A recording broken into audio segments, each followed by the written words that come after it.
An update now to breaking news. The father of the accused Highland Park shooter just reached a plea deal in court. Gil Sofer, legal analyst for ABC7, joins us live via Zoom. Gil, things are always changing, and we thank you for always keeping up on everything.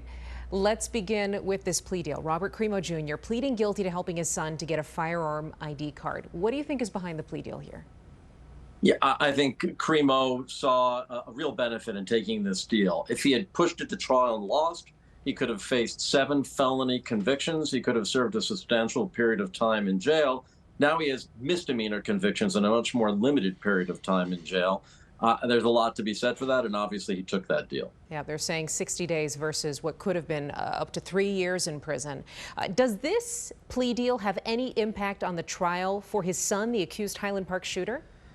You know, it really doesn't move the needle much on that trial. We haven't seen any of the evidence put to the test. We didn't see any of the witnesses take the stand. So I don't really think it changes the calculus there. There, the fundamental questions will be, what does that defense look like? Is it a mental sanity defense? And none of this really changes much of that. And then, Gil, we heard from prosecutors earlier this hour. They said this plea deal sends a message to parents they can be held liable for enabling their children's crimes. We saw something similar in the case of a high school shooting outside of Detroit. The Crumbleys there facing charges after their son allegedly shot students at a high school. Will we see more cases like this one going forward?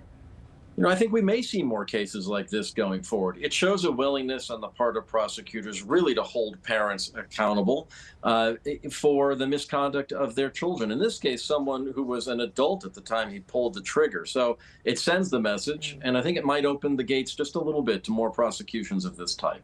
Gil Sofer, always a fountain of knowledge. Thanks so much for bringing context to these cases. Appreciate your time.